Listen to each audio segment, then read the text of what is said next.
بسم اللہ الرحمن الرحیم۔ قرآن مجید کا پیغام عمل 29واں پارہ۔ برکت چاہتے ہو اللہ سے چاہو، اس کی ذات برکت والی ہے، ہر چیز کا مالک اللہ ہے۔ اس نے موت اور زندگی اس لیے بنائی ہے تاکہ تمہارا امتحان کرے کہ تم میں کون اچھے کام کرنے والا ہے۔ شیطانوں کے لیے دوزخ کا عذاب ہے، اور شیطان کی پیروی میں جو لوگ بھی رب کی باتوں کا انکار کریں ان کے لیے بھی دوزخ کا عذاب ہے۔ جو لوگ اللہ کو نہ دیکھتے ہوئے بھی اس سے ڈرتے ہیں ان کے لیے گناہوں کی بخشش اور بڑا انعام ہے۔ اللہ سے ڈرو، وہ کھلی اور ڈھکی سب باتیں جانتا ہے۔ اگر سرکشی کرو گے اور حق بات ٹکراؤ گے تو خود نقصان اٹھاؤ گے۔ یاد رکھو، جو سر اٹھا کر اور دیکھ بھال کر ٹھیک سیدھی راہ پر چل رہا ہو وہ اس کی طرح نہیں ہو سکتا ہے جو سر جھکائے جدھر رخ ہو چل پڑے۔ اللہ نے تمہیں سننے اور دیکھنے کی صلاحیت دی ہے اور دل بھی دیا ہے، ان سے کام لو اور ان کی ناقدری نہ کرو۔ اللہ نہایت مہربان ہے، اس پر ایمان لاؤ اور اسی پر بھروسہ رکھو۔ اللہ کی ناراضگی سے بچو اور اس کے فرما بردار بن جاؤ۔ جو لوگ اللہ کی آیتوں کو جھٹلاتے ہیں، جھوٹی قسمیں کھاتے ہیں، ذلت پسند ہیں، اشارے باز ہیں، کردار سے خالی ہیں، بخیل ہیں، حدود سے تجاوز کرتے ہیں، دوسروں کا حق مارتے ہیں، دل کے سخت ہیں اور مال و اولاد کے گھمنڈ میں گرفتار ہیں، ایسے لوگوں سے اور ایسے لوگوں کے راستے سے دور رہو۔ آخرت کے عذاب سے ڈرو، پچھلی قوموں کے انجام سے سبق لو اور اللہ کی کتاب سے نصیحت حاصل کرو۔ اللہ کی نصیحتوں سے وہی فائدہ اٹھاتا ہے جسے اللہ کی ناراضگی سے بچنے کی فکر ہو۔ اپنی روش درست کر لو، بہت خطرناک عذاب ہے ان کے لیے جو اللہ پر ایمان نہیں رکھتے، غریبوں کو کھانا کھلانے پر اکساتے نہیں اور ہر وقت گناہوں کے چکر میں رہتے ہیں۔ قیامت کی ہولناکی سے ڈرو۔ قیامت کے دن ہر مجرم چاہے گا کہ اس کے بیٹے، اس کی بیوی، اس کے بھائی اور اس کے خاندان والے سب اس کی جگہ جہنم میں ڈال دیے جائیں اور وہ بچ جائے۔ بڑی عزت کے ساتھ جنت میں وہ لوگ رہیں گے جو پابندی سے نماز پڑھتے ہیں، اپنے مالوں میں سے ضرورت مندوں اور محروموں کا حق ادا کرتے ہیں، حساب کے دن کو سچ مانتے ہیں، اپنے رب کے عذاب سے ڈرتے ہیں، اپنی شرمگاہوں کی حفاظت کرتے ہیں، حدود کا خیال رکھتے ہیں، اپنی امانتوں اور اپنے عہد کا پاس و لحاظ رکھتے ہیں، اپنی گواہی ادا کرتے ہیں اور اپنی نمازوں کے تقاضے پورے کرتے ہیں۔ نبی تمہارا خیرخواہ ہے، وہ تمہیں برے انجام سے خبردار کرتا ہے۔ نبی کی بات مان لو، اللہ کی عبادت کرو اور اس کی ناراضگی سے بچو۔ حق بات قبول کرنے کے لیے ہمیشہ تیار رہو۔ ضد اور ہٹ درمی میں اندھے نہ ہو جاؤ۔ نوح کو دیکھو، رات دن لوگوں کو پکارتے رہے، اعلانیہ بھی پکارا اور تنہائی میں بھی سمجھایا، طرح طرح سے سمجھایا کہ اپنے رب سے اپنے گناہوں کی معافی مانگو، وہ تمہیں بہت نوازے گا۔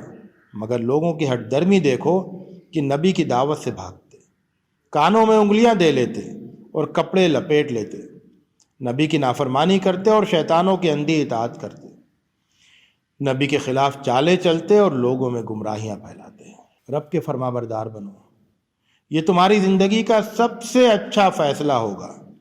سیدھے راستے پر چلو، اللہ اپنے فضل سے تمہیں نوازے گا۔ مسجدیں اللہ کے لیے ہیں، اللہ کے ساتھ کسی اور کی بندگی نہ کرو، صرف اللہ کو پکارو، کسی اور کو مت پکارو۔ اللہ کا پیغام خود بھی سنو اور دوسروں کو بھی سناؤ۔ رات میں اٹھ کر اللہ کی عبادت کرو، ٹھہر ٹھہر کر قرآن کی تلاوت کرو۔ تمہارے اوپر بڑی بھاری ذمہ داری ہے۔ دن میں دین کی خاطر دوڑ دھوپ کرو اور رات میں طویل قیام کرو۔ رات کا وقت مناجات کے لیے بہت مناسب ہوتا ہے۔ اپنے رب کے نام کا خوب ذکر کرو، اس کی طرف یکسو ہو جاؤ، اسی کو اپنا کارساز سمجھو۔ لوگوں کی باتوں پر صبر کرو اور خوبصورتی کے ساتھ ان سے اعراض کرو۔ اللہ کی مہربانیوں کو یاد کرو، خوب خوب قرآن پڑھو، نماز قائم کرو اور زکوٰۃ ادا کرو۔ اللہ کو نہایت خوش دلی سے قرض دو اور اللہ سے مغفرت کے طالب ہو۔ اٹھو، لوگوں کو خبردار کرو، اپنے رب کی بڑائی بیان کرو، اپنے دامن کو پاک رکھو، مایوسی سے دور رہو، دعوتی جد و جہد جاری رکھو، اپنے رب کی راہ میں ثابت قدم رہو۔ قیامت کے دن کی فکر کرو، وہ بہت سخت دن ہوگا۔ آخرت کی فکر کرو، جہنم میں وہ مجرم لوگ ڈالے جائیں گے جو نماز نہیں پڑھتے، مسکینوں کو کھانا نہیں کھلاتے، بے سر پیر کی باتیں بناتے ہیں، حساب کے دن کو جھٹلاتے ہیں، نصیحتوں پر کان نہیں دھرتے ہیں اور آخرت کی باز پرس سے ڈرتے نہیں۔ اللہ کی کتاب نصیحت اور یاد دہانی کی کتاب ہے، اس سے فائدہ اٹھاؤ، اللہ سے رشتہ جوڑو۔ اللہ ہی اس کا اہل ہے کہ اس کی ناراضگی سے بچا جائے، اور اللہ ہی اس کا اہل ہے کہ جو اس کی ناراضگی سے بچے اس کی وہ مغفرت فرما دے۔ قیامت کے دن کی فکر کرو، تمہارا ضمیر ملامت کرے تو اس کی آواز پر کان دھرو، برائیوں کا خیال آئے تو خود اپنے آپ سے شرم کرو۔ تم اچھی طرح جانتے ہو کہ تم کیا کر رہے ہو، پھر بہانے تراش کر خود کو دھوکہ نہ دو۔ اس دن سے ڈرو جب بھاگنے کا کوئی راستہ نہیں ہوگا اور سارا کیا دھرا سامنے آ جائے گا۔ کیوں اللہ کے وعدوں کو جھٹلاتے ہو، نماز نہیں پڑھتے ہو، اللہ کی ہدایت سے منہ موڑتے ہو؟ اپنے لیے حسرتوں کا انتظام تو تم خود کر رہے ہو۔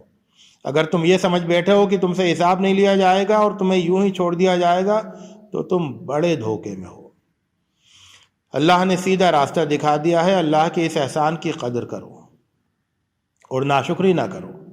وفاداری کے مقام تک پہنچنے کی کوشش کرو۔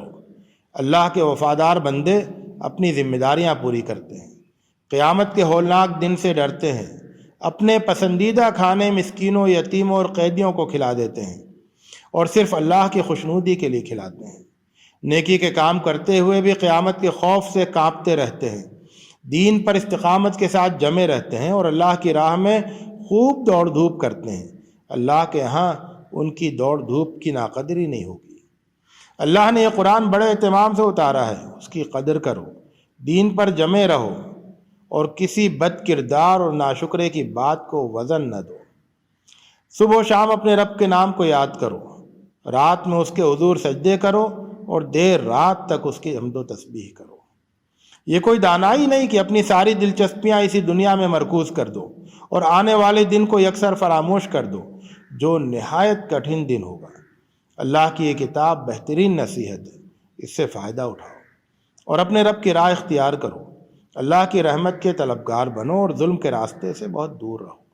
اللہ کی کتاب کو جھٹلانا اور مجرموں کی روش پر چلنا سراسر تباہی کا راستہ ہے۔ اللہ کی ناراضگی سے بچو اور اللہ کو خوش کرنے والے اچھے سے اچھے کام کرو۔ کبھی نہ ختم ہونے والی خوشیاں تمہارا انتظار کر رہے ہیں۔ وآخر دعوانا ان الحمد للہ رب العالمین۔